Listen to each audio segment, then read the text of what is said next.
Remember the iconic image of RoboCop? A cyborg enforcer patrolling the gritty streets of Detroit? It's a scene that's been burned into the minds of sci-fi fans for decades. But what if we told you there was almost another sequel that could have taken the franchise to new heights? In 2015, director Neill Blomkamp dropped a hint on Instagram about the next project. Speculation ran wild, with many believing it was a new RoboCop movie. However, the post was mysteriously deleted, leaving fans scratching their heads and wondering what secrets it held. Let's get into the history of RoboCop, exploring the potential sequel that never was, and try to understand the mystery behind Blomkamp's deleted Instagram post. But behind the action and adventure, the real story of RoboCop is a message about the return and renewal of life, and it all takes place in Detroit. But before we dive further in, a small ask. Please quickly hit the subscribe button to be notified of latest videos from this channel. A small click for you, but a huge deal for us. Thanks! RoboCop is a legendary sci-fi action film series that first captured audiences in 1987. The original movie, directed by Paul Verhoeven, takes place in a future version of Detroit, where crime runs wild and corporations have taken over much of the city's governance. At its heart is the story of Alex Murphy, a dedicated police officer who's brutally killed while on duty. However, his life takes on an unexpected turn when a powerful corporation brings him back as RoboCop, a cyborg designed to fight crime and serve justice. The original RoboCop is known for its mix of intense action, dark humor, and social commentary on themes like corporate greed, privatization, and the loss of humanity in a technology-driven world. The success of the first film led to 2 sequels in the early 90s, a TV series, animated shows, comic books, and even a 2014 reboot.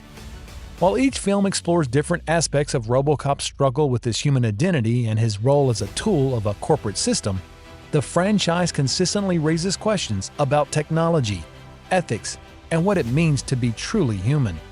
These themes, combined with the film's iconic visuals and memorable characters, have made RoboCop a timeless classic. And the film resonates with audiences today just as much as it did at the time of its release. With a 4.6 rating on Google and a 7.6 rating on IMDb, it remains one of the most sought-after films of interest. That's a huge success even today. But how did it all begin? What do people think about it? And is there still a demand for the return of this blockbuster? Each audience member has their own taste in movies.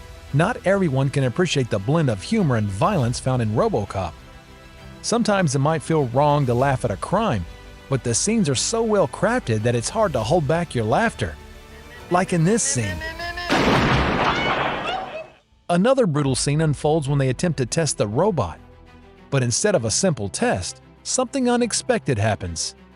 RoboCop stands out as one of the best films and shares much in common with another Neill Blomkamp's great works, Starship Troopers. Both films feature ultra-violence, dark humor, fantastic action, and numerous satirical critiques of modern life. The plot centers on the creation of RoboCop and his battle against crime, which reaches all the way to the top. The film is filled with thrilling action scenes and eccentric villains.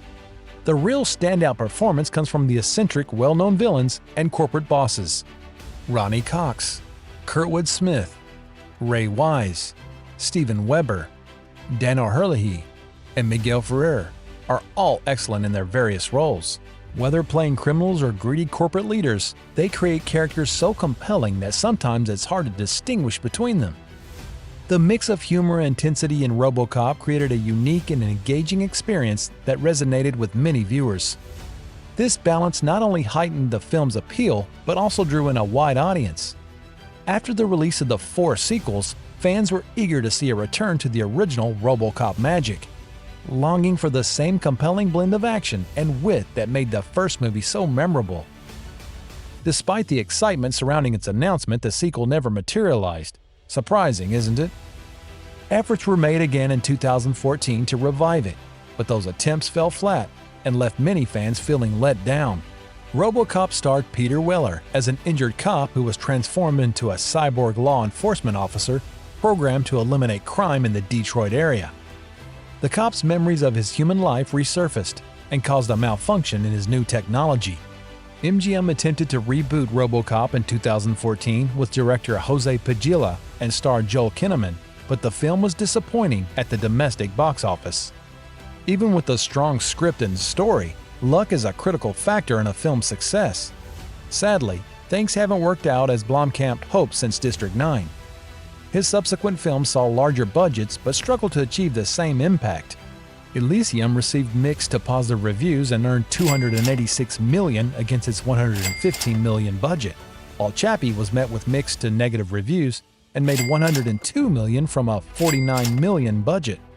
As of now, Chappie remains Blomkamp's latest film, and there are no new projects on the horizon.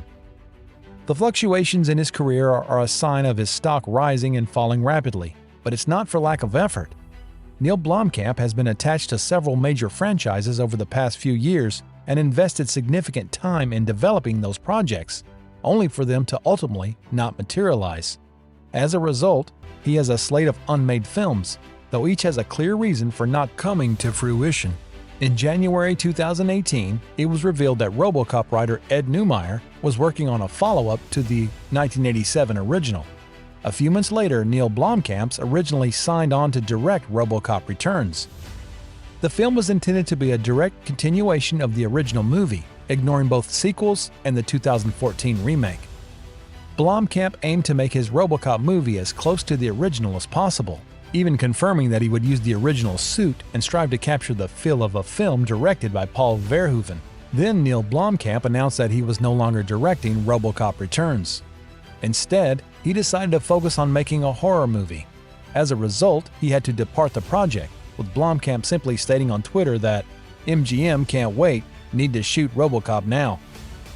It seems there are no hard feelings, as Blomkamp simply took an opportunity he couldn't pass up. RoboCop Returns is still planned, but it will now need a new director to bring it to life.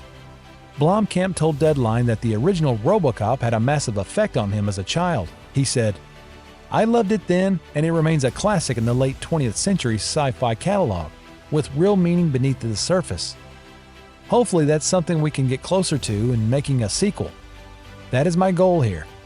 What I connected to as a kid has evolved over time. Initially, consumerism, materialism, and Reaganomics, the 80s theme of America on steroids, came through most strongly," he continued. "But as I've gotten older, the part that really resonated with me is identity and the search for identity. As long as the human component is there, a good story can work in any time period. It's not locked into a specific place in history." RoboCop Returns will be set in a crime-ridden Detroit and center around the cyborg as he is forced to come back to the city and save it from the brink of anarchy. Neumeyer and Miner said the planned sequel never happened after 1987 because of the 1988 writer's strike and Verhoeven's lack of interest in making another installment.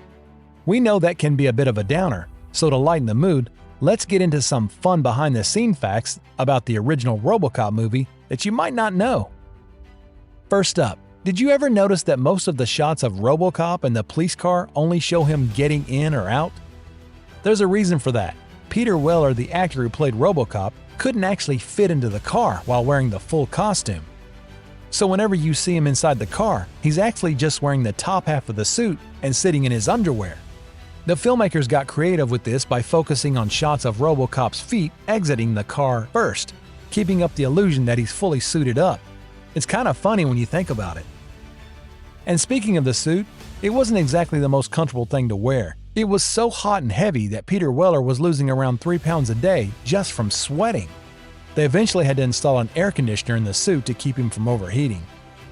Another funny thing happened with the RoboCop suit was that the hands were made of foam rubber, which made them super bouncy. So every time Peter Weller tried to catch car keys, they'd just bounce right off his hands. It took 50 takes and an entire day of filming just to get that one simple shot. Lastly, when Nancy Allen, who played Officer Ann Lewis, first arrived on the set, she thought she had made a big mistake joining the movie. Director Paul Verhoeven was filming this cheesy over-the-top sitcom called It's Not My Problem, which is the fake TV show you see throughout the movie. She actually thought this was the tone of the entire movie and was horrified at first, thinking she had signed on with a clueless director. Of course, it all made sense later, and the rest is cinematic history. In recent years, Blomkamp has started working on short films with highly acclaimed actors. This has given him a good edge in the industry.